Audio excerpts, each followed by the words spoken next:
There are only two places, in fact, two countries that can claim to have this distinction. But we need the rest of the planet to get there. Any guesses on what's the distinction? It's reaching net zero emissions, which only Bhutan and Suriname can claim to have achieved so far. So, why is it important? Why should you be involved? And how can you be involved in this? All questions.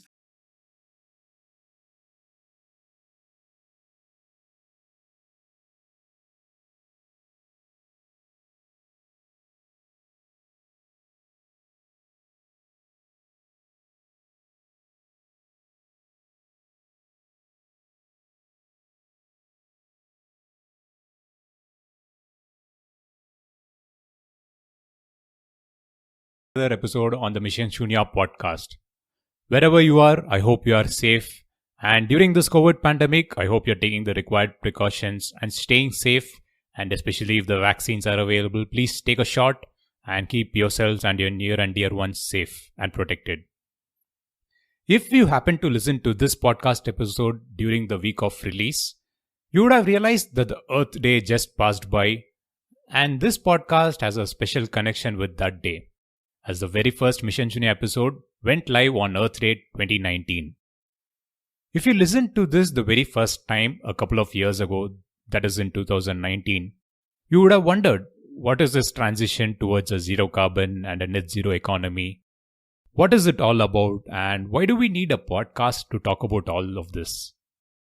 In fact, during the time when I rebranded my blog to this theme, which earlier, by the way, was more towards the 100% renewable energy objective. So then rebranded to this, and then I launched this podcast. I was probably one of the very few who spoke about the net zero transition publicly on such a medium. Oh yes, you can definitely go back and double check on that. You wouldn't find any major announcements from countries, companies, or others committing to it prior to early 2019. There were literally a very few who were talking about this. Big corporations, countries, and even global universities like my alma mater, Cambridge, began bringing this to mainstream only towards the end of 2019. Again, the reason I got interested in this is because I have been involved in this space for a decade now and worked on the wide contours of sustainability, ranging from solar, renewable energy, energy storage to electric mobility. I also found inspiration from one of the books. One book that I really like around this theme is Sir David Mackay's book, Sustainable Energy Without the Hot Air. I have mentioned about this book earlier in a few episodes as well. It's available for free online. It provides a definitive argument on how the supply and demand of clean technologies can actually stack up on a side-by-side case, with UK as an example. You should definitely check that out. Now let's get to the first point on what exactly is net zero and why is everyone interested in this. So what exactly is net zero? Zero carbon or net zero is a state where any emissions that we emit, say in a period, is actually balanced by absorbing an equivalent amount from the atmosphere. The term is also interchangeably called carbon neutrality or climate neutral. Again, there is a small line of clarification in this. Removal of carbon dioxide is one part, whereas there is another side to this which involves removal of other greenhouse gases from the system like methane, nitrous oxide and HFCs. Climate experts say that in order to meet the 1.5 degrees Celsius temperature rise set by the Paris Climate Agreement, global carbon emissions should actually reach net zero by the middle of the century. Meeting the 1.5 degrees Celsius goal is very critical because the projections are that we could face severe adverse impacts if we miss this target. This past week on Earth Day, the US got back to the negotiating table on climate change. Well, that's how German Chancellor Angela Merkel called it. The US announced that it would reduce its emissions by 50 to 52% relative to 2005 levels by 2030. That's more than what was said during the Obama presidency. A big boost for the movement towards reaching the 1.5 degrees Celsius target. So that's a big positive news from the Earth Day. But the good news or the positive news is that technology solutions are available today to make this target possible.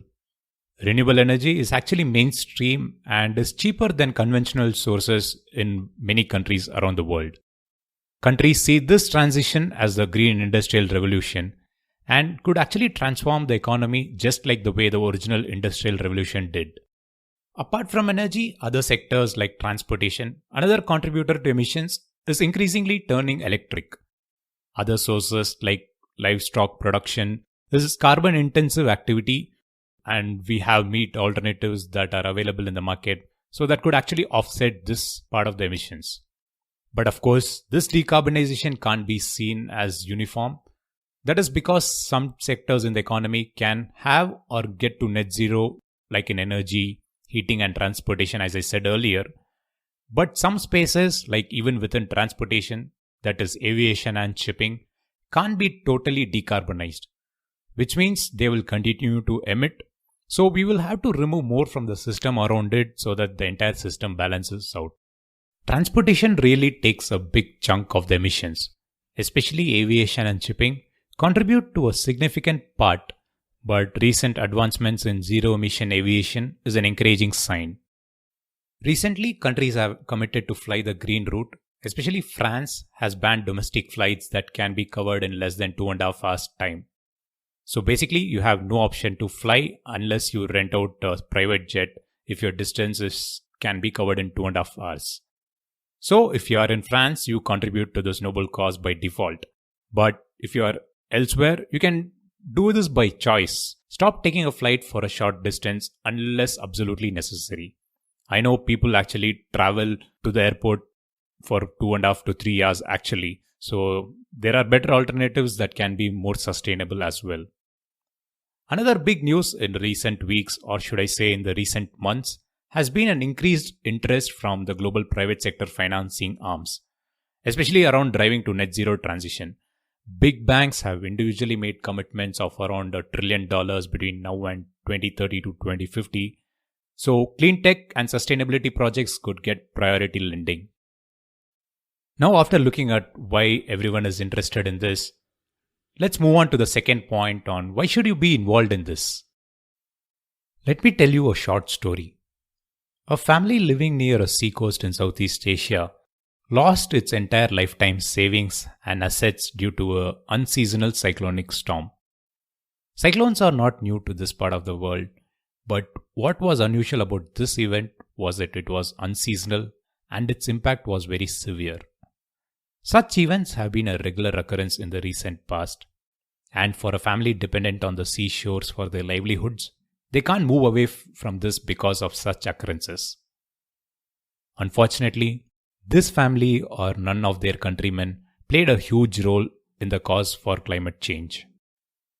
You will hear more such stories from people who live in that zone. Stories like this are a common theme, and especially for our generation who have witnessed the havoc caused by the COVID pandemic, we can foresee what could be coming if climate change turns out to be the next pandemic. The effects of climate change impact different people in different ways, and it turns out mostly the highest impact is to that part of the society that is least resilient. It doesn't fulfill one of the core principles of sustainability, the need for social equity, which is totally unacceptable. Do you know that every time a catastrophic event as a consequence of climate change occurs, the entire ecosystem and socioeconomic development is reset? So, the ideal time to reach this milestone of net zero emissions would be the middle of the century, and an even optimistic note would hope that we reach the target well before that. But unfortunately, looking at today's trend, it is unlikely that we will reach that before 2070. So every small action that you and I take will have a direct impact on the planet, the ecosystem, and a negative impact on that will have a catastrophic boomerang on our natural ecosystems. So we have to act now. And that brings me to my third and final point on how can you be involved in this? Well, you would be surprised or even ponder when you continue to hear about the need to reduce, reuse, and recycle across multiple episodes of this podcast. But it does have a positive sustainability impact on the planet. Be it ensuring lowering your energy consumption, managing water wastage, or even for that fact, upcycling old stuff into new products. Oh, well, talking of that, you should definitely listen to the story of Reimagined all the way at episode number 8 of the Mission Shunya podcast. You can check that in your podcast playlist. Reduce emissions as a source is another valuable thing. Typical example would be to use zero emission mobility wherever or whenever possible.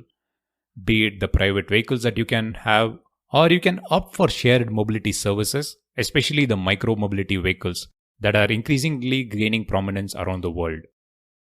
Another theme that you would have heard a few times again on this podcast is the need to eat less meat or look for meat alternatives, particularly the plant-based ones.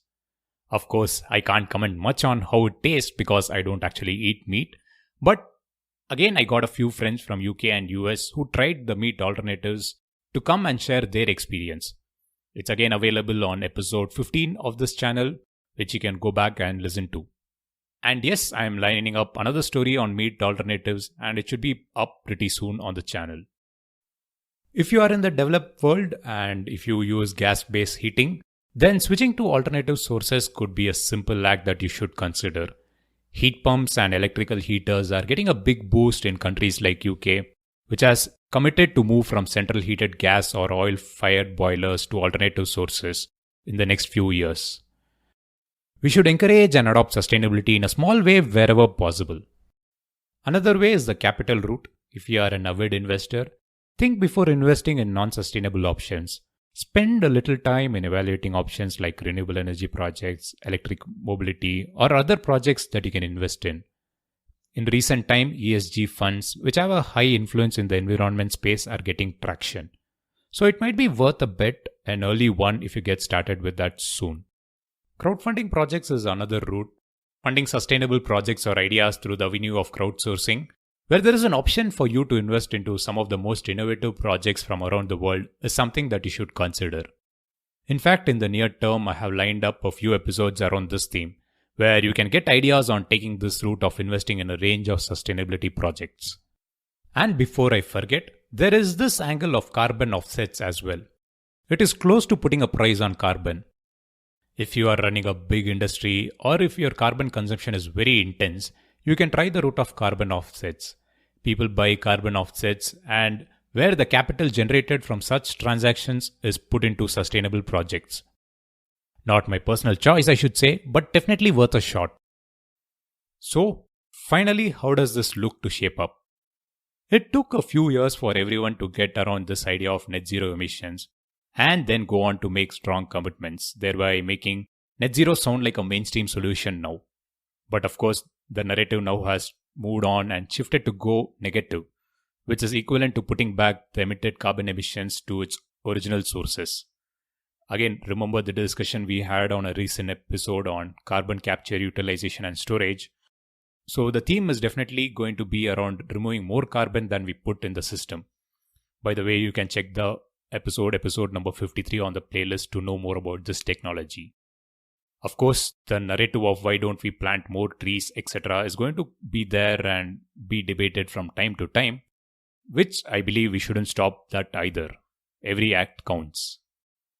So, to sum it up, I do comment once again that net zero targets are definitely attainable and we can definitely take one act at a time and deliver consistently. I'll wrap up the episode with that. Hope you felt good to hear on why I started the podcast and where this fits in the overall narrative of net zero transition. A couple of references will be in the show notes section of the show and on the website as usual. Finally, if you like the podcast theme, subscribe to it, write a review or share it with friends and colleagues. It helps in the podcast's long-term mission. With that, this is Girish Shivakumar signing off, and as always, thank you for listening.